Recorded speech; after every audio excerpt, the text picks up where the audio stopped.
Acho que assim melhorou. Isso. Bom, outras causas também que é importante falar. Questões hormonais, né? Distúrbios hormonais. E tem pensamentos, às vezes, do adolescente, ele não sabe para onde ele quer ir. Então, dúvidas a respeito da sua vida futura profissional, enfim, questões como essa que podem gerar depressão, sim. Lembrando que a gente tem que diferenciar que é depressão do que é tristeza, tá? Então, tristeza é um dos sentimentos básicos do ser humano e é inerente a qualquer tempo da vida humana na Terra. Então, tanto quanto o sentimento raiva, quanto o sentimento alegria, a tristeza ela faz parte dos momentos tristes, dos momentos de perda, dos momentos de dúvida, de angústia do adolescente. Então, a gente precisa pensar que passa a ser depressão quando o adolescente ele apresenta certas características, vamos falar daqui a pouco, e certos sintomas, eu quis dizer, e aí entra num quadro mais específico, onde um profissional pode observar e avaliar e talvez diagnosticar. Tá? Elisa, tem uma pergunta para fazer. A depressão, nessa fase da adolescência, ela tem um índice, um exemplo, mais em meninas do que em meninos? Ou tá ali na mesma média? Em geral, sim. Que a gente pensa, que a gente sabe, eu vou entrar falando disso agora, mas podemos falar. Pensei porque as meninas têm muita fase hormonal e tudo, então por causa disso que eu pensei. Tá, os meninos também têm. A mulher, ela tem uma característica mais visível. Por exemplo, a menarca na menina, né, na pré-adolescente ou na adolescente, a menarca é a primeira menstruação, ela mexe sim, tanto quanto na mulher adulta que faz a menopausa, ela tem aí toda uma modificação hormonal. Então, isso mexe com o humor. Em geral, a gente fala de química em relação ao humor. A gente fala da transformação de qualquer ser humano nas fases específicas, principalmente saindo da infância para a adolescência. Existe aí toda uma modificação de humor, de química, e aí o humor vem nessa pegada, né? Da oscilação, ou da modificação, da transição da fase que esse adolescente está passando. Alguma pergunta?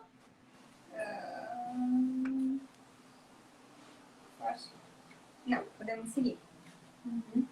A gente estava falando de causas e a gente tem que pensar no ser humano como um todo.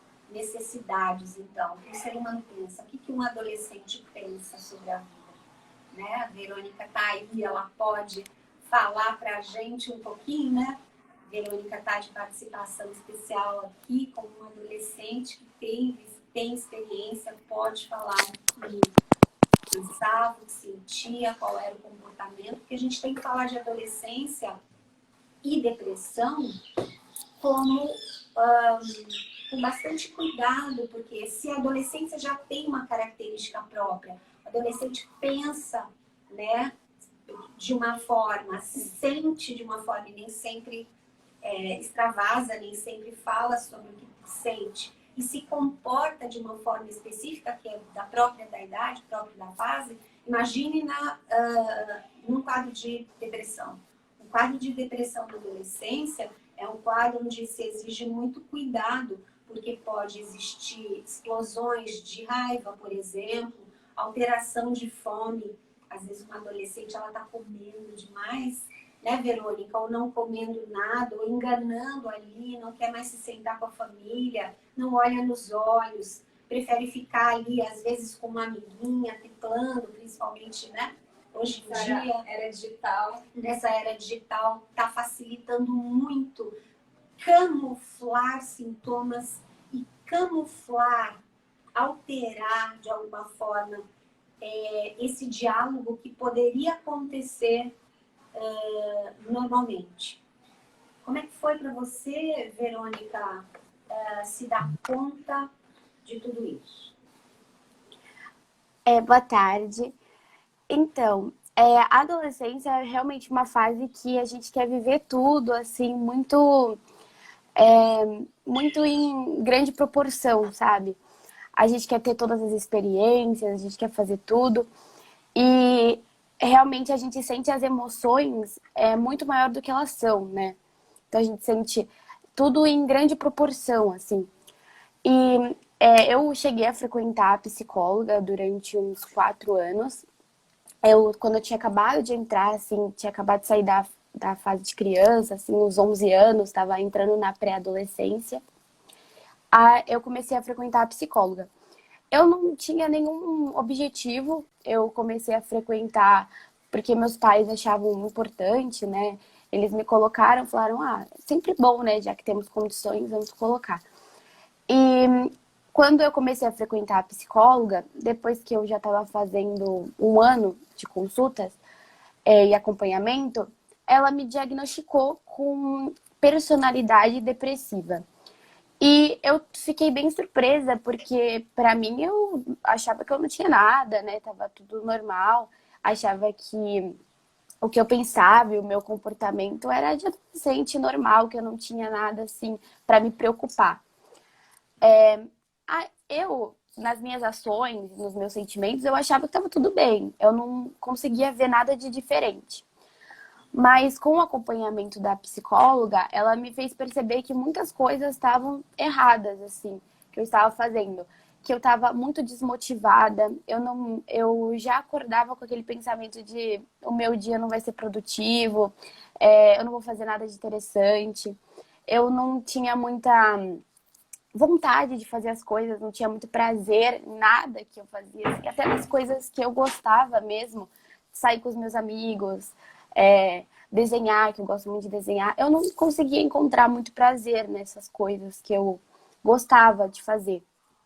Eu também tinha muito sentimento de culpa por coisas também do passado que já tinham acontecido, então uma dificuldade de superar as coisas que já haviam acontecido, que já estavam no passado. Eu tava com muita dificuldade de superar essas coisas. E eu não percebia, eu não tinha consciência dessas coisas sem o acompanhamento psicológico. Eu não tinha. Pra mim tava tudo normal. Pra mim todo adolescente era assim. E também eu acho que o adolescente tem muita dificuldade de se abrir com as pessoas, com os pais, com os adultos.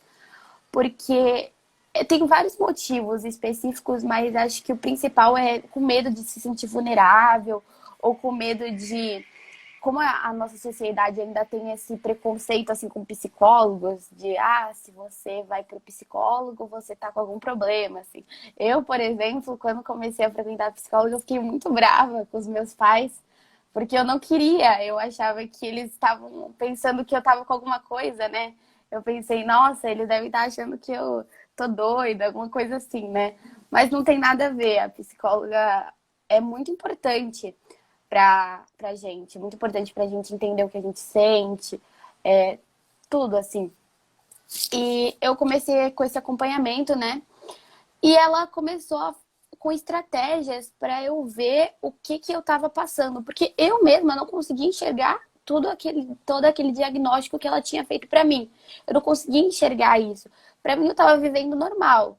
Por mais que ela tava me vendo desmotivada, para mim aquilo era o meu normal. Eu não achava que nada estava errado. E acho que diferente eu posso estar falando errado, não sei.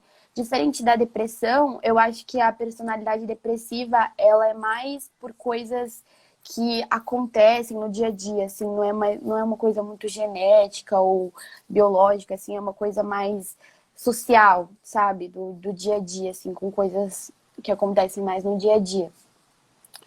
E aí, um dos problemas que eu passei quando estava tendo isso, eu me excluía muito dos meus amigos. Eu, mesmo com muitos amigos à minha volta, eu me sentia sozinha. Com a minha família também, minha família sempre foi muito próxima, mas eu sempre ficava meio assim, na minha, assim. Não conseguia me sentir dentro daquilo do meio, assim.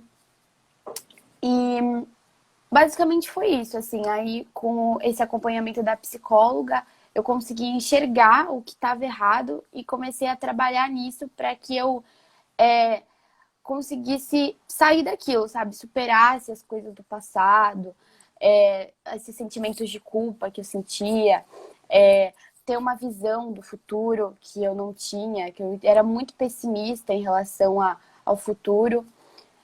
E foi isso que aconteceu.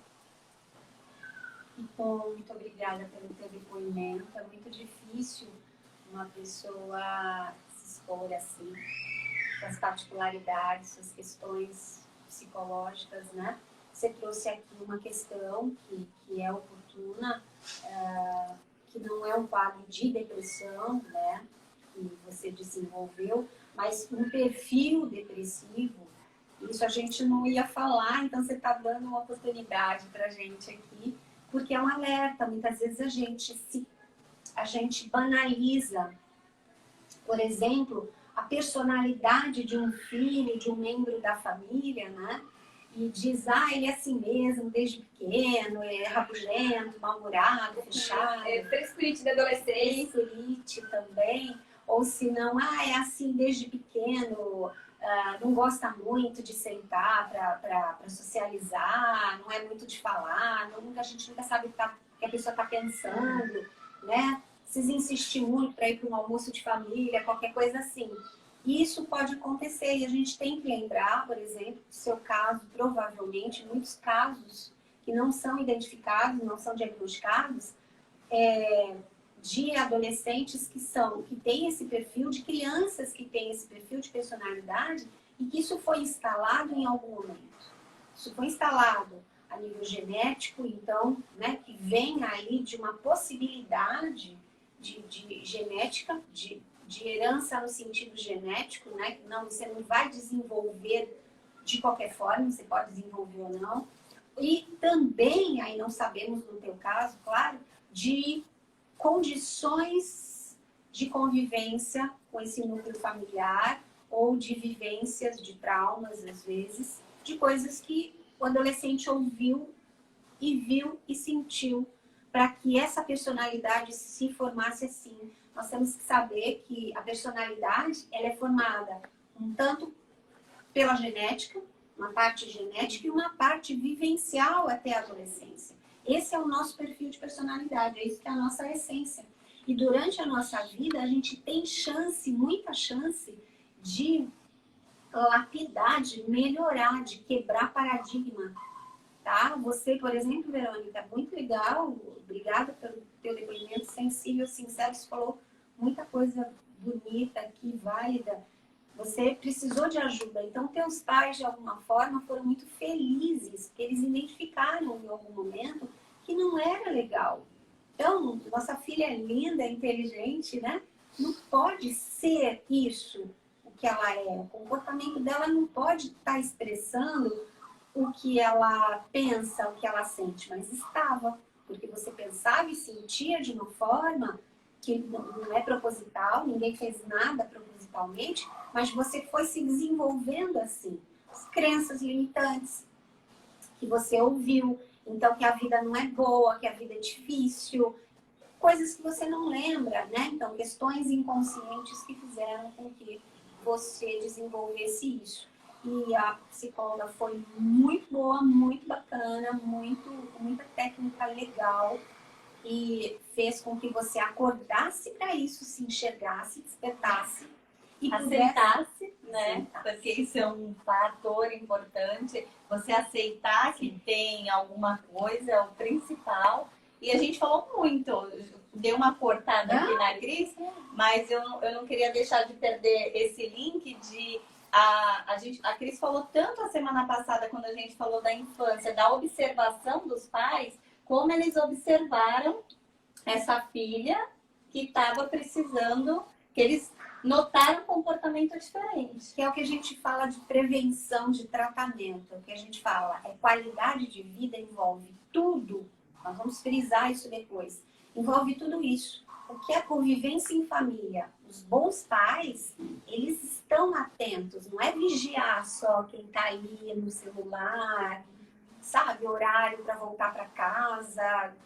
é tudo. É observar se o filho tá chorando ou não chorando, falando ou não falando, se ele socializa, se ele se comunica, se ele tem dúvida, né? Se ele tá aflito, se ele tá muito fechado no quarto, se ele tá tendo uma visão pessimista da vida, se ele tá com sentimentos de culpa. A Verônica, né, falou tão bem que é uma das características da depressão ou do olhar depressivo, esse sentimento de desesperança, o sentimento de culpa, que é assim, a vida não é boa. Ai, eu não faço o suficiente, tem alguma coisa em mim que não tá certo, que não desenvolve.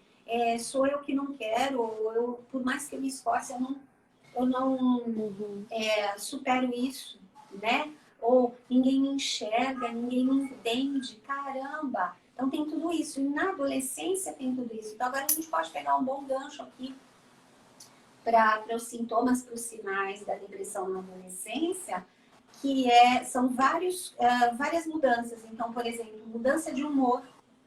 Você percebe rabugice, explosão de raiva, uma frase negativa, pensamentos negativos, o humor oscilante, tá? Fala demais ou se tranca demais, tem essas coisas assim. Mudança de comportamento. Então, é muito visível, tá? Trancado demais, ou não quer ficar em casa. Estar sempre na defensiva. Na defensiva ou no ataque, para se defender. A defensiva, ela está presente o tempo inteiro. Porque o olhar do adolescente para o mundo, como ele vê. Como ele vê o mundo, vai gerar o que ele pensa e o que ele sente. Por consequência, como ele se comporta com o mundo que o rodeia. Então, sempre é por defesa. Se ele olha o mundo de uma forma, ele vai se defender. Ou se isolando, se fechando para a comunicação, para o contato, para a mudança, ou atacando, mostrando que ele não está legal. Verônica, o Gui Negrão aqui falou que você falou tudo. Mandar um beijo aqui para Thaís, Larissa, Janaína, Naila, obrigada. E uma pergunta, no teu meio ali, na escola, como você observa e o que vocês conversam desse tema? Ou vocês não conversam, vocês falam bastante? Como funciona esse tema aí na adolescência entre vocês? Sandra, aproveitando o gancho dessa pergunta, queria fazer também uma outra pergunta. Se entre os adolescentes vocês falam, eu estou fazendo terapia, ou vocês têm vergonha? Então, eu nunca parei para pensar nisso, mas eu acho que ainda tenho um pouco de vergonha de falar que está fazendo tratamento. Acho que a maior parte dos adolescentes que fazem não comentam com os amigos, apesar de que não deveria ser um tabu, né? Mas ainda é dentro dos adolescentes. E em relação a isso da gente conversar sobre, eu acho que ainda é muito difícil também essas conversas sobre depressão, sobre procurar ajuda, porque eu acho que a gente não sabe muito como ajudar a pessoa, o amigo e tal. Então acho que todo mundo fica assim na defensiva, como eu falei, né? De não falar, de a pessoa que tá com depressão ela agir como se não tivesse, ter uma outra personalidade na frente dos amigos, para os amigos não perceberem que ele está passando por dificuldades e tudo mais. E eu não sei falar muito bem sobre, mas eu acho que muitos adolescentes, eles ainda têm a mentalidade meio ultrapassada, assim, sabe? Sobre isso. Chega o Setembro Amarelo, aí todo mundo se junta e fala sobre isso, mas aí depois acontecem vários fatores que o próprio meio de amigos ajuda a pessoa que tá com depressão a agravar aquilo, sabe? Tipo, piora aquilo, sabe? Sem perceber. Então, acho que a conversa sobre depressão e sobre problemas psicológicos ainda tem que ser muito implantada nas escolas, com os pais, porque é uma coisa que ainda é pouco falada, muito pouco falada. E muito bom, muito bem colocado. A iniciativa tem que ser da sociedade também, a mobilização, né? Não só ficar esperando as autoridades ou as instituições, de alguma forma, ou a área da saúde mental, psiquiatria, psicologia, se manifestarem em relação a isso. A gente precisa ampliar a discussão, mas ampliar o olhar primeiro, entender o que é. Ontem a gente estava no evento para a terceira idade, para a melhor idade, falando de depressão também, e muitos não falam, né? Porque muitos se ocupam de combater, de ter qualidade de vida. Então, um assunto como depressão, um assunto como suicídio, um assunto como sentir-se mal enquanto pessoa, com as suas angústias, com as suas crises, com as suas dúvidas, é um indicativo de dor. Então, a gente tem, o ser humano tem essa característica, fugir da dor. Então, não pensar, é melhor não pensar, não falar, e no comportamento de já estar no quadro, é melhor disfarçar. É melhor estar numa condição social de positiva, né? Negando, do que entrar na questão.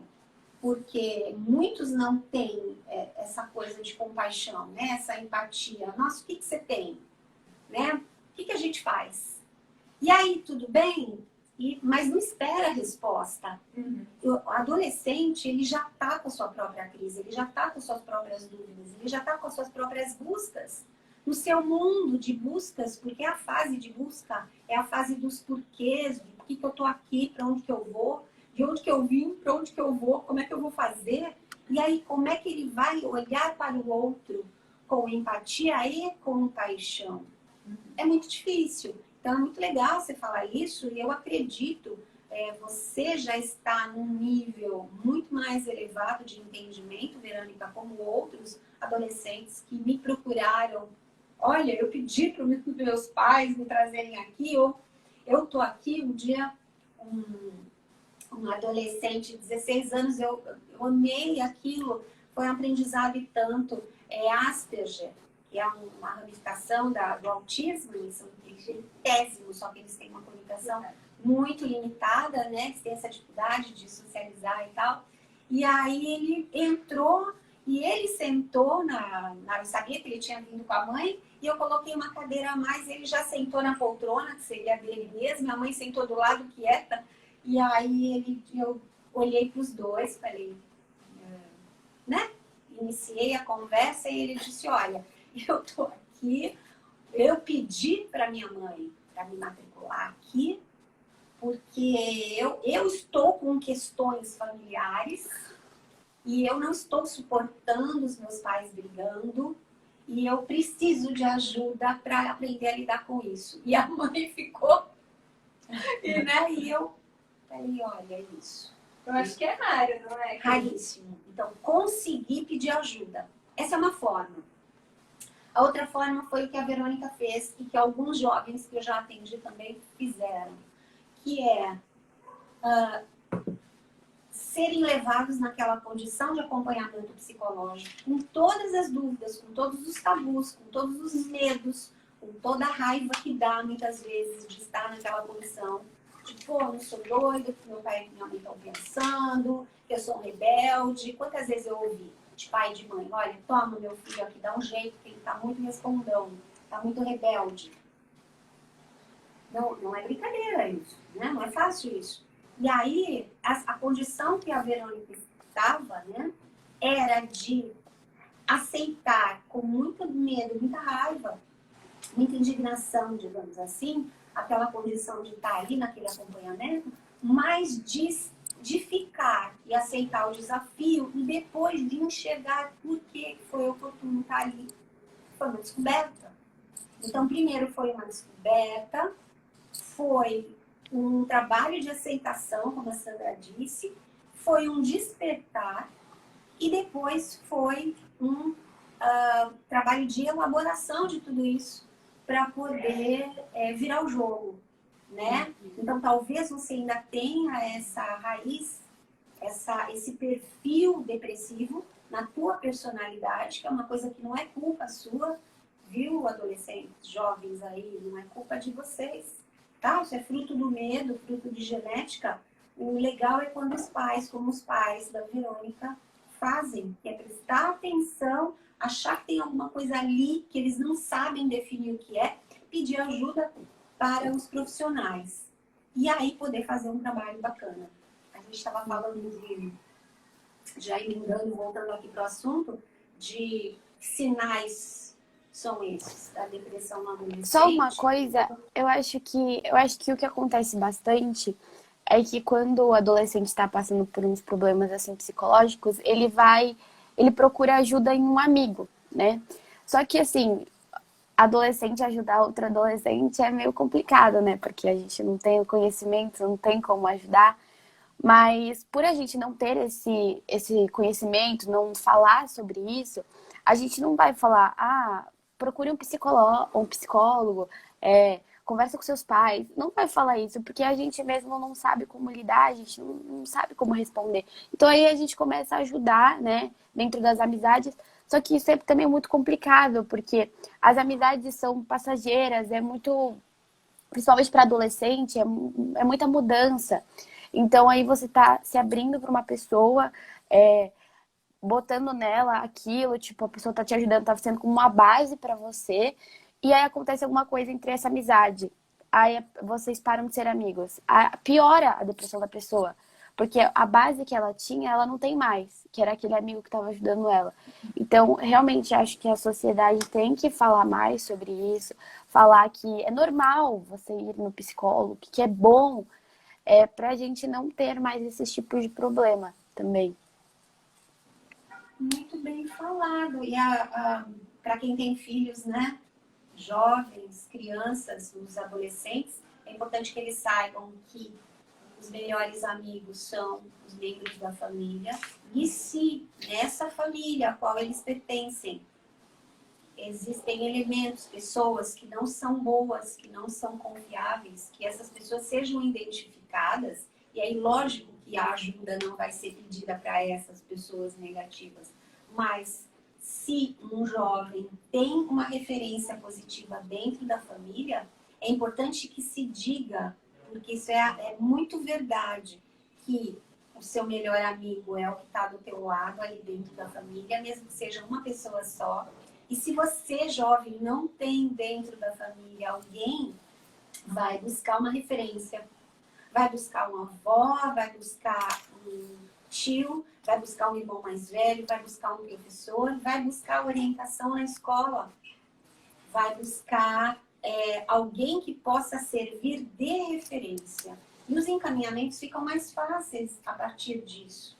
Por exemplo, falar também que, olha, o seu melhor amigo é o que está dentro de casa e você pode pedir uma ajuda para um psicólogo, uma psicóloga, porque eles não vão medicar você, eles não vão julgar você, eles não vão dizer, né, coisas negativas para você, não vão prender você naquela condição de estar ali, usar o que você está falando contra você, de alguma forma, contar os seus segredos, isso não vai ser feito, é importante. E entre os jovens, viu, Verônica? Poder falar um para o outro. A Verônica está num nível mais elevado de entendimento sobre isso, onde ela pode chegar para uma amiga, um amigo, um primo e dizer assim, olha, eu estou vendo que você não está legal. Eu entendo que você está aqui pedindo um conselho para mim, desabafando comigo.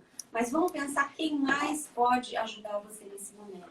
Então, seus pais, ou seu irmão mais velho, ou um primo, alguém de confiança dentro dessa rede de apoio, dentro desse seio familiar, e também um profissional da área da psicologia, ou o seu médico, o seu pediatra, o seu ginecologista, alguém que possa, né? O seu pediatra, que é o clínico da adolescência, para quem tem o privilégio de ter um pediatra, que bacana, e pode ser pedido ajuda, pode ser sinalizado. Olha, não estou legal, preciso de ajuda, tô com dúvida, tá? Até porque, Verônica, esse meio hoje com tanta informação, tanta internet, vocês têm ali na escola, a gente não tinha isso na nossa época, de bloquear, tem um termo, Não. cancelar, É. cancelar, bullying. A gente brincava, fazia mesmo, mas era uma coisa mais leve. Eu assisti algumas reportagens a semana passada, adolescentes, mães que perderam seus filhos porque ele postou alguma coisa e foi em massa um cancelamento, né, como vocês chamam, e muita crítica, e ele cometeu suicídio. Essa mãe perdeu o seu filho. Então, o cuidado que precisa ter para essas questões, que tem tanta gente aí que só vai lá, né, para falar, para questionar, para falar mal, e cai matando em cima de vocês por qualquer motivo. É porque acho que muitos adolescentes têm aquela questão. Se eu me abrir e falar tal coisa, eu posso perder amigos, vão achar, ai, não sei o que, ser cheio de frescura. Pode ser julgado. Tem medo desse julgar, então eles se fecham. Quando a Verônica era mais nova, o que eu percebia, conversava com ela, que ela tinha os sinais, mas ela não conseguia se expressar. E essa fase da adolescência, tanto para eles quanto para os pais, é uma fase mais difícil, que você precisa ter aquele olhar criterioso. Então, às vezes, os pais podem ter mais idade e eles não sabem conversar com os filhos, ou os pais, às vezes, não têm tanta paciência. Então, eu acho que nessa fase é muito importante um psicólogo, porque o psicólogo tem um estudo, uma base para saber conversar com o adolescente e o adolescente também se sentir confortável para se abrir e falar sobre suas dores, suas questões.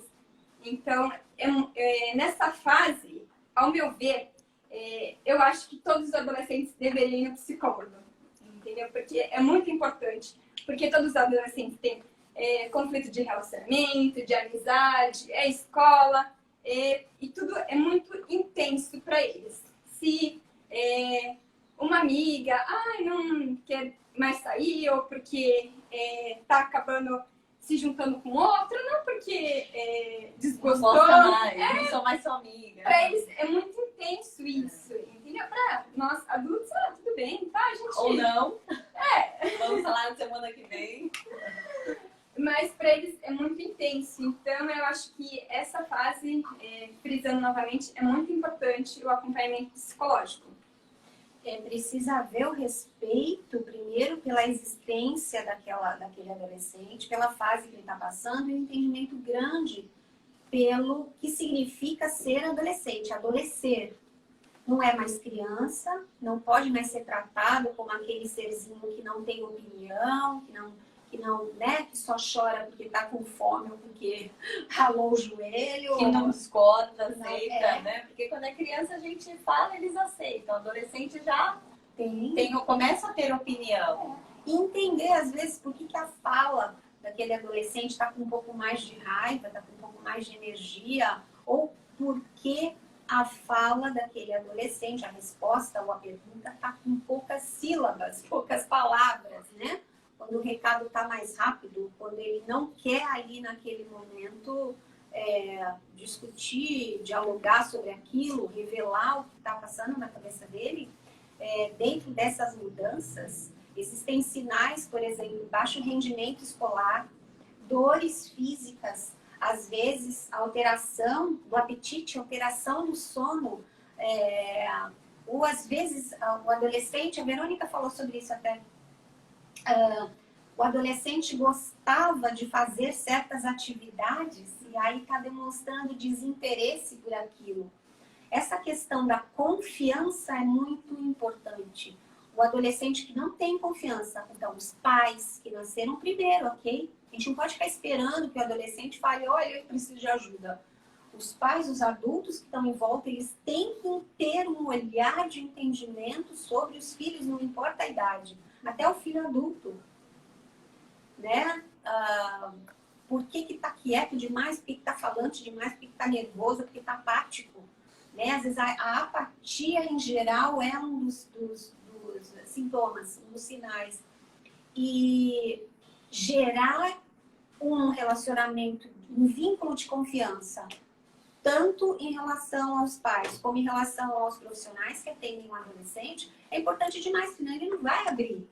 O que ele vai contar para uma pessoa, para um pai, para uma mãe, que na verdade são estranhos, porque não sentam com ele, não respeitam o que ele pensa, o que ele está sentindo, não dão bola, estão sempre com um olhar crítico ou com uma frase muito crítica.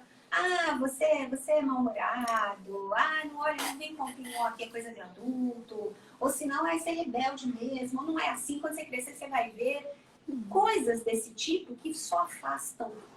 Então, trazer o seu filho para perto, não importa a idade, principalmente na adolescência, é mostrar que você o ama acima de tudo, que não há julgamento naquele olhar, que você quer ouvi-lo, você quer senti-lo, e você quer saber o que ele pensa e o que ele sente para entender o comportamento dele, para ajudar, para andar junto, para fazer parte. E se você levá-lo a um profissional, para papai, mamãe, adultos que estão nos ouvindo aí, no público que está nos prestigiando hoje, é importante que vocês levem a um profissional e que também esse profissional consiga, ou não, porque às vezes não dá, viu, gente? Tem que trocar de profissional também, tem que saber das limitações. Um profissional que consiga estabelecer um vínculo de confiança ali com o adolescente para que ele possa se abrir. Aí o trabalho acontece, tá? A gente estava falando dos sintomas, dos sinais, né? Baixo rendimento escolar, bullying na escola. A gente precisa saber por que aquele adolescente está tendo baixo rendimento nos aproveitamentos, né, das atividades curriculares, se ele não está fazendo, se ele está com tédio, se ele está dormindo na sala de aula, se ele está fugindo da aula, é muita coisa. Se ele antes se comunicava com coleguinhas ali, se ele se dava bem com a classe, agora ele não está. Se ele saía para o recreio, para a hora do intervalo, agora ele não quer saber, ele dá uma fugida nesse momento, ele fica de cabeça baixa ali na última carteira, ou qualquer coisa assim, tá? A gente precisa saber ler os sinais. A alteração do apetite, eu falei, tá comendo demais. É muito comum um crescimento de peso na adolescência, porque ele vai silencioso para frente da TV ou para o joguinho, para o computador e come. Lembrando que come o quê? Não é alface, não é tomate, né, gente? Que ele fica comendo ali palitinho de cenoura? Com certeza não. Uma sopa nutritiva? Com certeza não. O adolescente fica ali comendo salgadinho, refrigerante, chocolate. Os uma alimentos, maçã ninguém quer. não, os alimentos emocionais, os alimentos conforto, os alimentos que são receptivos. Eles abraçam o adolescente nesse momento. Então, o alimento conforto, o alimento emocional que a gente fala, é o alimento gorduroso, altamente calórico, que vem do açúcar, que vem do veneno, que é tão venenoso quanto cocaína, e ninguém fala disso, né? Que é altamente viciante, nosso cérebro interpreta como altamente viciante e dá momentos para esse adolescente, momentos de prazer, momentos de excitação, momentos de bom humor ali, de energia, e são só momentos. É temporário essa condição, e aí a armadilha já foi feita. Então, ou a perda de apetite, o adolescente não quer mais comer, ou come cada vez menos, ou desenvolve ali também um transtorno alimentar, tá? Isso pode ser falado também. Eu vou fazer uma pergunta, porque a gente falou da Verônica que os pais tiveram esse olhar. Agora, quando os pais têm esse olhar que o adolescente ele precisa de uma ajuda onde ele não é capaz mais de ajudar, e ele fala para o filho, eu vou te levar no psicólogo, e o adolescente se nega. Não vou. Aí é o contrário, não sou louco, não sou doente, não preciso. Qual comportamento esses pais ou qual ação ele pode tomar para conseguir com que esse adolescente aceite, assim como a Verônica aceitou, estar fazendo uma terapia?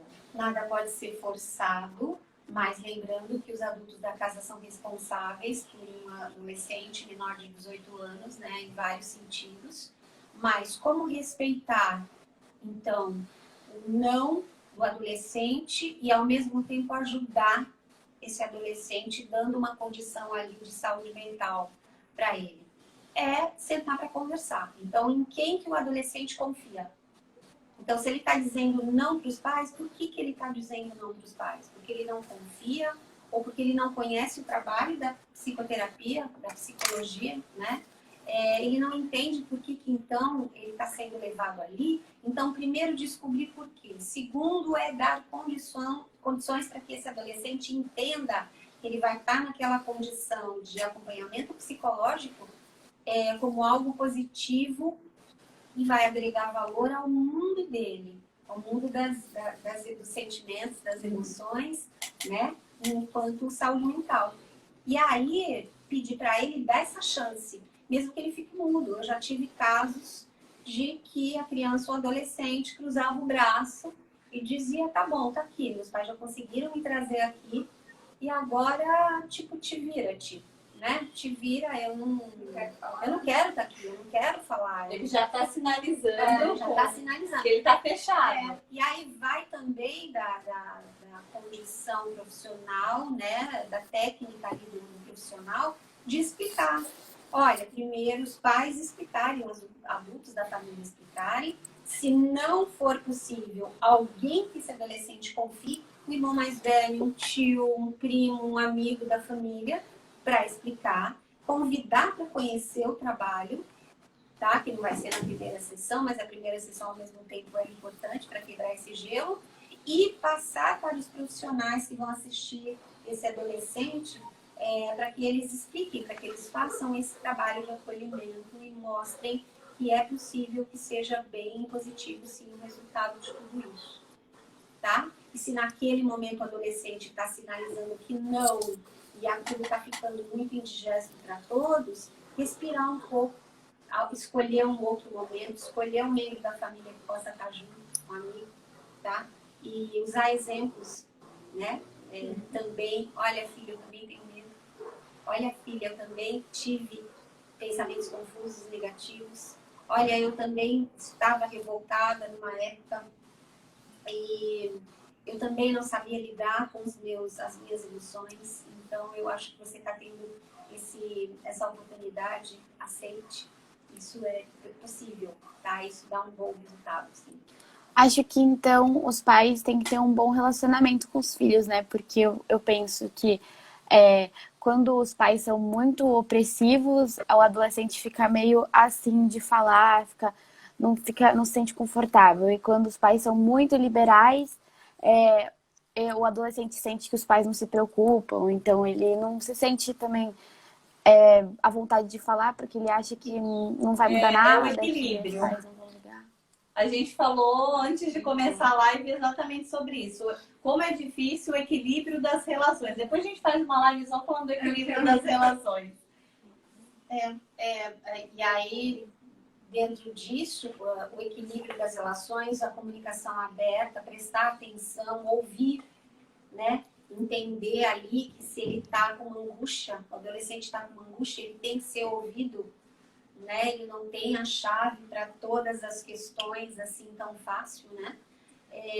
Dentro desses sintomas a gente fica pensando, como a gente ainda não citou, sintomas físicos. Semana passada a Jaque perguntou, né? O ouvinte tinha perguntado, dentro desses sintomas físicos, dores são denunciantes, né? Dores físicas, dores emocionais, dores musculares, né? Dor de barriga, constipação. Um adolescente que está constantemente com dor de cabeça, ele está constantemente com imunidade baixa, resfriado, ou ele está sempre com um negócio no estômago, um refluxo, qualquer coisa, a gente precisa pensar, adolescente que dorme mal com bruxismo, quantos de nós não passamos por isso, um período nervoso ou um quadro de depressão que possa gerar isso, né? Porque o adolescente está todo trancado, todo fechado, então a musculatura dele está toda rígida, toda dura,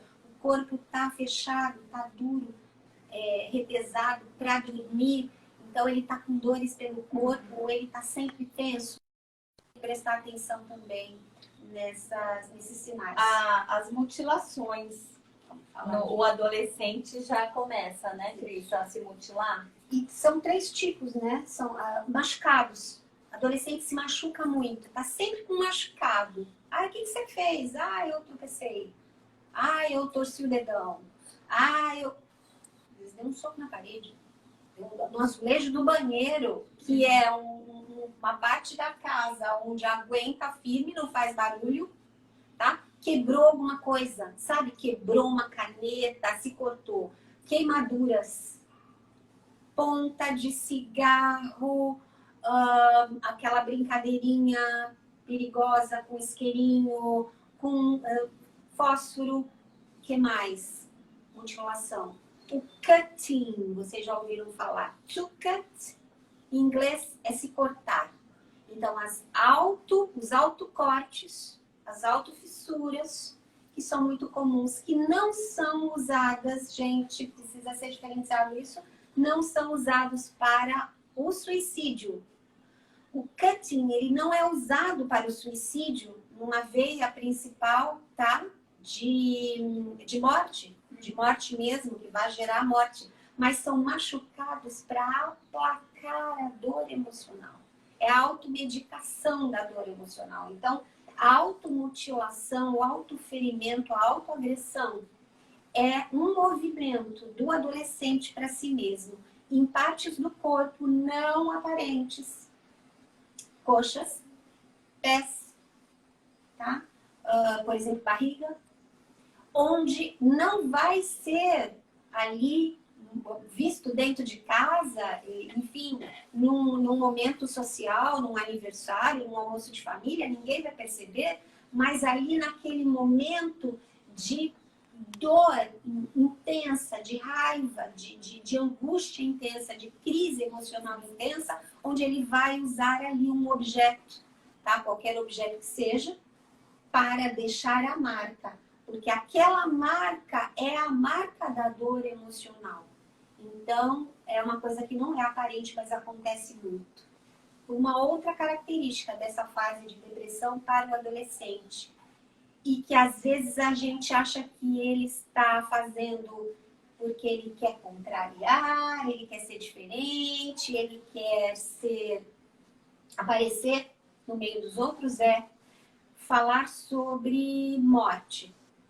Então, prestem atenção, um adolescente que está num caso grave de depressão, ele pesquisa sobre suicídio, sobre morte, e ele fala sobre isso em algum momento. Eles também, eu tenho relatos, eles fazem a automutilação e eles usam moletom, porque ele vai estar escondendo, se ele fez aparente, onde é mais visível, ele usa moletom. Alguns que já observaram, o pai fica, porque nesse calor tá com essa roupa, tira esse moletom, eles começam a cortar dentro dos lábios, na bochecha, se morder na boca, onde continua não sendo visível. Puxa o cabelo, tem adolescente que tem tufos e buracos na cabeça, porque eles começam a puxar os seus cabelos, e virilha, começa a cortar a virilha, ali onde fica a calcinha, que não vai dar para ver e não vai encher o saco para tirar o casaco porque tá calor. Então, muita observação, muito olhar, muito cuidado, porque a gente não está falando de brincadeira ou de chamar atenção. A gente está falando de uma doença que precisa ser tratada. E aí é oportuno falar de ansiedade agora. Esse quadro de tricotilomania, sabe que é de puxar o cabelo, que é um quadro de ansiedade movido por esse sentimento de, né, eu eu não estou suportando agora, eu estou com uma energia que eu não tenho, eu estou com uma energia que eu não suporto, eu estou com um sintoma, com uma sensação que eu não suporto, uma angústia que eu não suporto. Isso pode vir, tá bom? Do quadro de depressão, sim. E às vezes um quadro de ansiedade, ele leva à depressão. Às vezes um quadro de depressão leva à ansiedade. Como que eu consigo diagnosticar, Cris, se é depressão, ansiedade, assim, de uma maneira mais fácil? Bom, primeiro lembrando que quem diagnostica sempre, Sim. claro, não é o que você disse. Mas só lembrando. Os pais conseguem perceber. Tá? Quem diagnostica são os profissionais, eles diagnosticam. Então, se você está achando que teu filho tem alguma coisa que você não está identificando, mesmo que seja tal da malcriação, do desafio, da adolescência e tal, excesso de, meu filho sofre de excesso de opinião. Por favor, né? Então, qual é o melhor adolescente? É o calado? É o que está trancado no quarto? Vamos pensar, nada que é 880 está funcionando bem, tá? Mesmo um adolescente super comunicativo, se ele tiver alterado dessa boa comunicação que ele tem, se ele tiver num tom a mais, vai indicar que não tem alguma coisa que não está legal ali. Então, depressão é esse quadro alterado a nível químico no cérebro, onde rouba a energia, onde tira a graça da vida do adolescente, onde ele está com falta de energia, falta de perspectiva, pouca vontade de se comunicar, pensamentos negativos e etc. Então, aí o resto desaba, baixo rendimento escolar, baixa socialização e etc. Tá? E isso pode gerar uma ansiedade. A ansiedade é um quadro também alterado, químico-hormonal, às vezes, do ser humano. Então, um quadro de, por exemplo, estresse grande, isso é comum que os adolescentes passem ou por problemas familiares ou por problemas mesmo de questões, crises existenciais ali, passa por um estresse muito grande e isso gera uma alteração hormonal ali, onde essa demanda vai gerar um funcionamento orgânico que vai trazer sintoma. Então, a ansiedade, a gente pode ver bem superficialmente, né?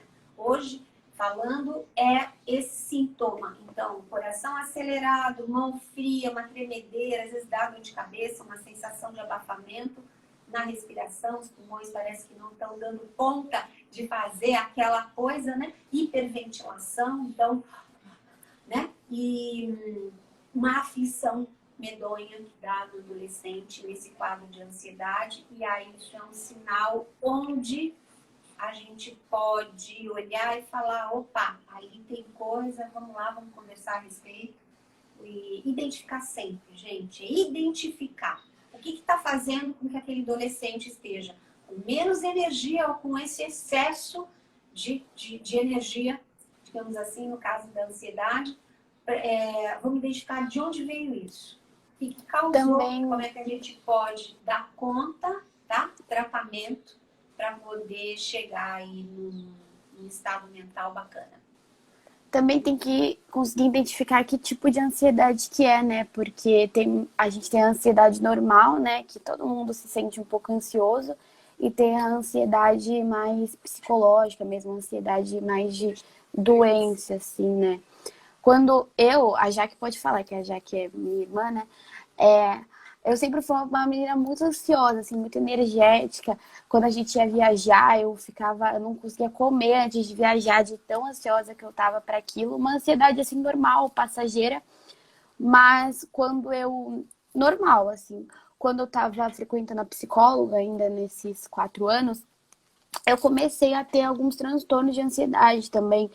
E principalmente quando eu me encontrava numa situação que eu não conseguia ser compreendida. Porque eu tinha muito essa dificuldade de conseguir transparecer o que eu estava sentindo, o que eu estava pensando, o que eu queria falar. Então, quando eu ficava naqueles momentos de... Não, Verônica, mas o que está acontecendo? Eu ficava tão nervosa que eu não conseguia me expressar, que minha respiração ficava assim pesada, eu começava a chorar, porque... E eu, tipo, sozinha, eu ia para um canto e minha respiração ficava pesada, não conseguia respirar, começava a chorar. porque eu tava muito ansiosa, meu coração batia forte, que eu não conseguia colocar pra fora, sabe? E aí aquela ansiedade, aquele transtorno. Aí eu falei pra psicóloga, né? Porque isso foi quando foi numa época que eu já estava assim mais aberta com ela, que eu já conseguia mais me abrir com ela. E ela até me diagnosticou uns remédios homeopáticos para tomar durante esse período, mas foi muito estranho para mim, até para os meus pais, porque quando ela falou, ó, eu acho que você tá começando a ter uns transtornos de ansiedade, eu cheguei a falar para eles e eles pensaram assim, calma, mas ansiedade, tipo, não, essa ansiedade é normal, não tem problema. Até para eles entenderem depois o que era essa ansiedade, que não era uma ansiedade assim normal, foi um trajeto também, um processo. A observação, identificação, o olhar, o equilíbrio e o conhecimento, o entendimento, que a gente julga, não tem o entendimento e não consegue ter essas outras características e vira uma confusão só e todos os conflitos vão vindo. E aí, falar de ansiedade, a gente vai trazer esse tema aqui. Se a Prevenir quiser, a gente faz um tema só com ansiedade, saber o que é, as diferenças, por que isso acontece com o ser humano, onde a gente vai entender o que é um momento ansioso, uma reação ansiosa, do quadro de transtorno de ansiedade até migrar para uma síndrome do pânico. A gente vai trazer essa oportunidade aqui. Se a Prevenir Não, a gente vai fazer muitas lives aí, trazer sempre esses assuntos para a gente estar abordando e permitir um pouco o conhecimento, aceitar as nossas dificuldades e poder trabalhar isso, porque só faz bem. Sim, com certeza. Então, saber do que se trata, o que você está sentindo ou que o outro que você está observando está sentindo e perceber se existe alteração no comportamento, existe um sinal ali que está indicando que alguma coisa não está usual, né? Não é normal, tá? Mas não é usual, não é um ritual daquele adolescente, é muito importante. E aí pedir ajuda.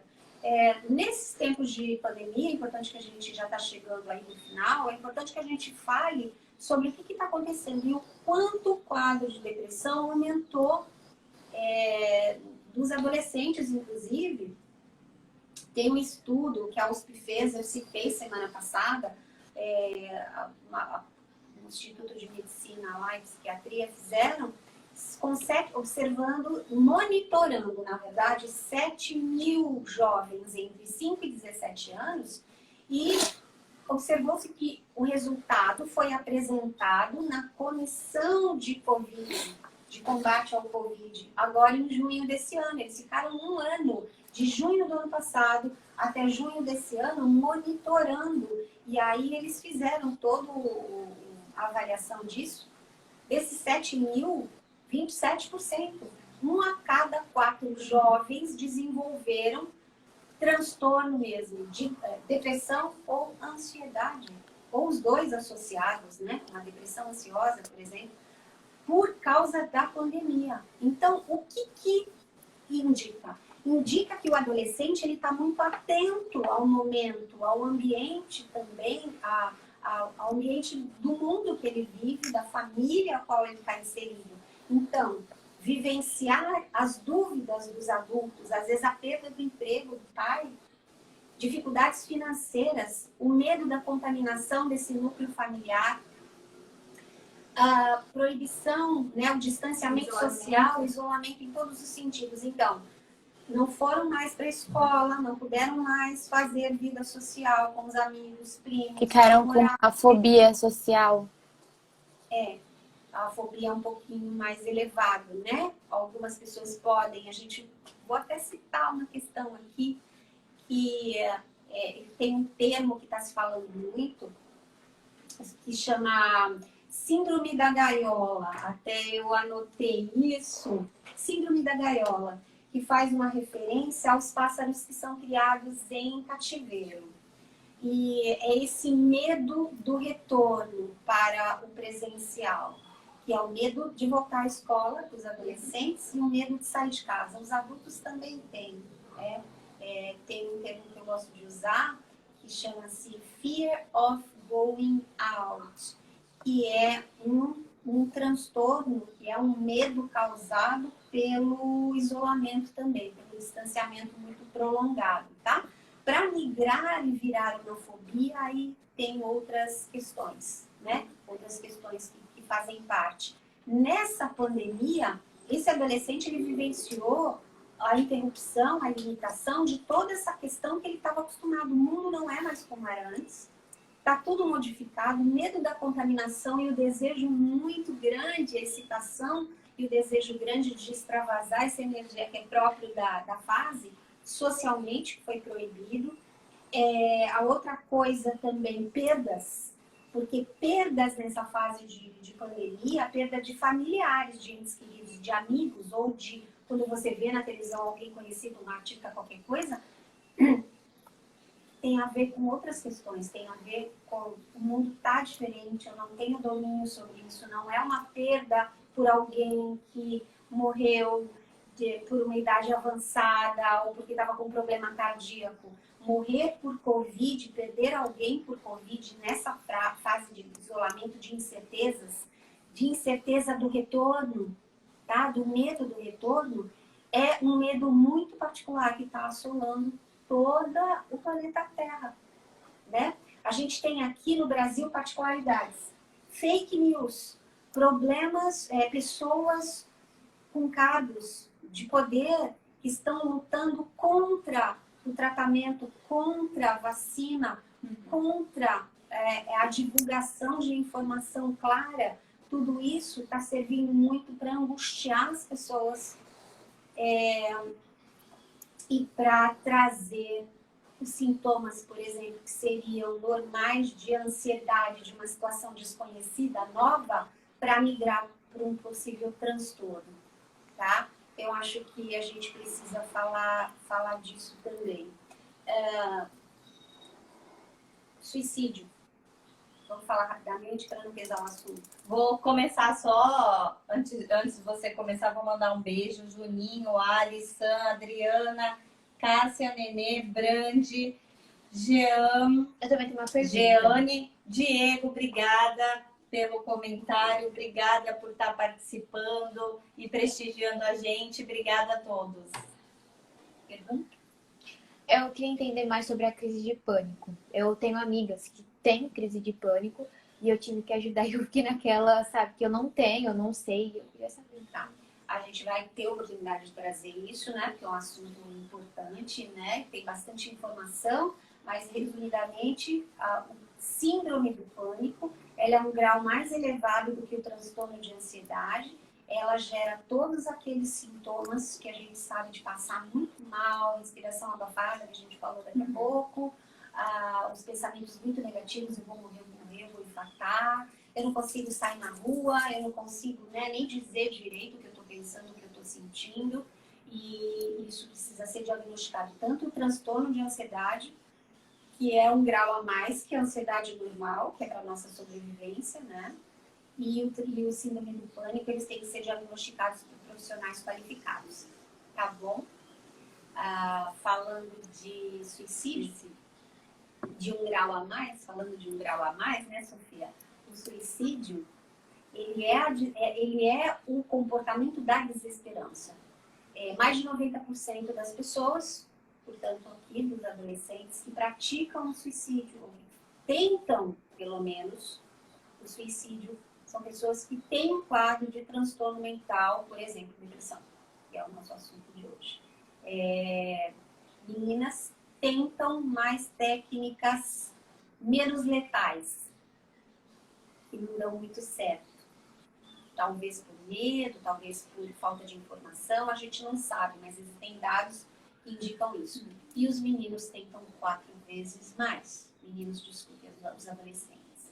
Então, a gente tem aí o suicídio como causa de morte entre 15 e 19 anos.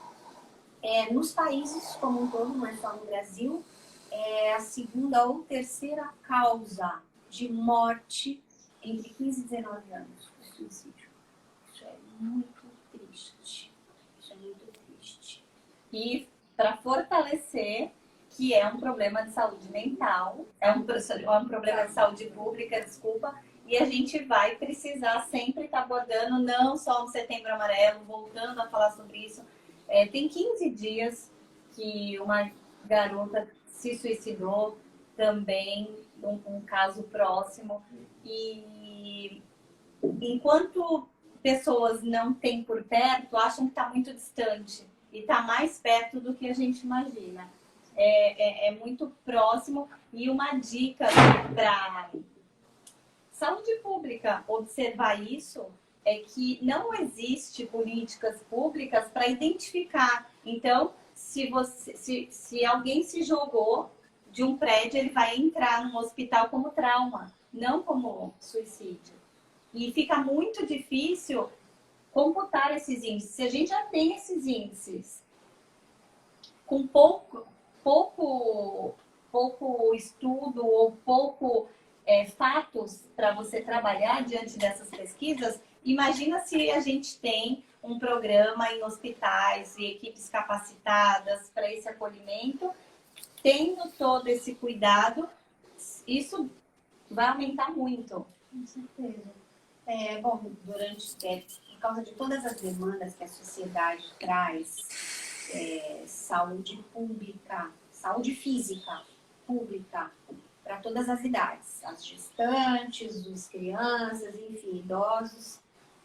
E por causa da demanda da saúde mental, porque não há muitos programas voltados para isso, porque é muito complicado ser um órgão público, ser uma instância pública, seja prefeitura, estado ou até que dirá federal, dar conta de tudo isso com muita competência. Mas existem países que trabalharam muito duro para isso, tá? E conseguiram sim. A gente precisa pensar quem a gente procura, como é que a gente identifica. Então, primeiro no nosso núcleo, no nosso próprio comportamento, sintoma, sensação, emoção, pensamento. Depois, dentro da família, as pessoas observando. Depois, pedir ajuda. Então, para um professor, para um orientador, né? Às vezes tem escola que tem um orientador pedagógico e tal na escola. Se não conseguir, chama um psicoterapeuta, um psicólogo, ele é indicado para falar sobre isso, ele está preparado para observar. E quem vai diagnosticar? Psiquiatra, então. No caso do adolescente, um clínico que atenda, tá bom? O seu antigo pediatra, né? Se ainda está com ele, ou o teu pediatra, se você tem a sorte de ter um pediatra, é o profissional clínico como pediatra, só que para a fase da adolescência, isso cada vez mais está sendo divulgado, os profissionais eles estão se especializando para uma área muito bonita, muito rica, né? E psiquiatra, tá bom? E o apoio da família. A prevenção é ter condições mentais para toda a família. A condição é falar aberto, comunicação aberta. A prevenção vem através do afeto, do acolhimento, esse adolescente se sentindo parte desse núcleo que ele pertence, ele tendo uma condição na escola onde ele consegue se expressar, aprender com equilíbrio. Procurem ajuda, vocês não estão sozinhos. E vamos falar mais disso sempre, porque saber do que se trata, prevenir, e caso não dê para fazer a prevenção, já identificar o quadro, pedir ajuda. Até porque, né, Cris, houve um suicídio numa família, ela atinge mais 6 pessoas, no mínimo, porque alguns amigos, quando souberam o que eu poderia ter feito, porque eu não ajudei, por que fez isso. Então, são várias causas que vai desencadear várias outras questões em vários outros nichos de família, amigo e o impacto, porque é impactante. Então, pensar mesmo, refletir, prevenir e falar. Falar é sempre a melhor opção. Muitas pessoas falam assim, ai, de novo esse tema, Setembro Amarelo, de novo. Mas não tem ideia da quão importância que é estar falando sempre desse tema, os índices mostram aí, entendeu? Então, para prevenir, não só em adolescentes, crianças, adultos, ter um olhar atento e acolhedor, porque pode estar acontecendo na sua família, com seu vizinho, então saber identificar e poder ajudar.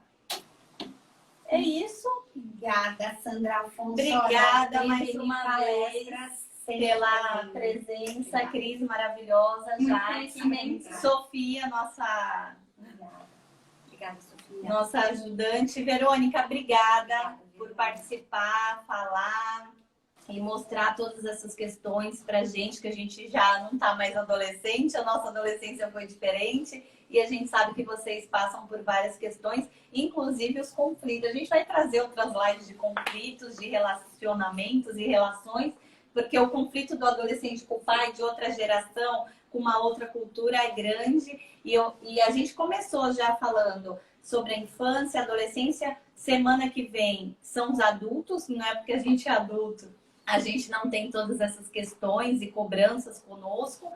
E depois a gente vai falar da melhor idade para finalizar o mês de setembro, mas vamos estar sempre abordando esses sentimentos e relações que a gente guarda. E o intuito era esse mesmo, começar numa crescente, porque se começa hoje, que a gente tem mais informação e está quebrando um pouquinho esse julgamento de psicólogo é coisa para louco, eu não sou doida, eu não vou no psicólogo, entender a importância desse trabalho desde pequeno e depois os pais irem se cuidar, tratar algumas questões adolescentes, você vai ter adultos muito melhores, é isso que a gente espera, um mundo melhor, pessoas melhores, e só depende da gente, não é ninguém que vai dar. Depois a gente também vai fazer, vamos anotar todas as lives, as corresponsabilidades, que a gente sempre responsabiliza o outro e somos nós.